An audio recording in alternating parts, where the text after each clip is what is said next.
शरीर के टुकड़े टुकड़े हो गए उस बम कांड में। डालते रहो। हाँ भाई समझाओ। डालते।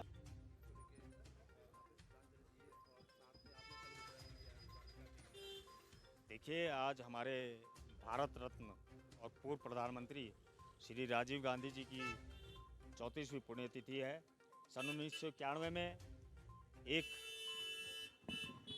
मतलब इस देश के लिए उन्होंने एक ऐसा बलिदान दिया कि उनके शरीर के टुकड़े टुकड़े हो गए।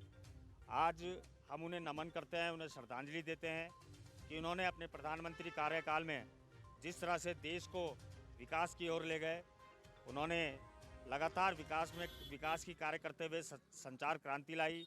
कई ऐसे कार्य करे, अनगिनत कार्य हैं उनके कि जो मैं शायद चंद शब्दों में बयान नहीं कर सकता, लेकिन हमें ऐसी शख्सियत को नमन करना चाहिए, उन्हें श्रद्धांजलि देनी चाहिए और आज के युवाओं को ऐसे हमारे जो देश के महापुरुष हैं उनसे प्रेरणा लेते हुए आगे बढ़ना चाहिए, उनके बताए हुए रास्ते पर चलना चाहिए।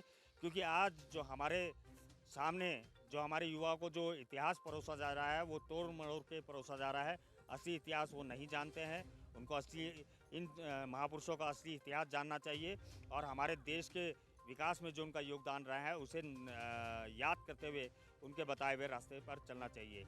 आज हमने उनकी पुण्यतिथि में जो हमारा राजकीय सिविल हॉस्पिटल है वहाँ पर जाकर मरीजों को फल वितरण भी किया है और फल वितरण हमने इसलिए किया है कि कम से कम जो जैसे हम अपने घरों में अपने पितरों को याद करते हैं उसी रूप में हमने उनको याद करते हुए आज फल वितरण का भी कार्यक्रम किया है। तो तकनीकी रूप से भी जो है भारत को मजबूत करने में उनका बहुत। जी, मैंने पहले भी बताया है कि जो कंप्यूटर है वो आज भी राजीव गांधी जी की देन है और जो 21वीं सदी का भारत जो राजीव गांधी जी ने परिकल्पना की थी वो परिकल्पना आज आगे बढ़ रही है और जो कंप्यूटर से जिस तरह से इस देश को और नई तकनीक से और संचार क्रांति से इस देश को जो विकास की गति मिली है उसको निरंतर आगे बढ़ाने का हमें कार्य करना चाहिए।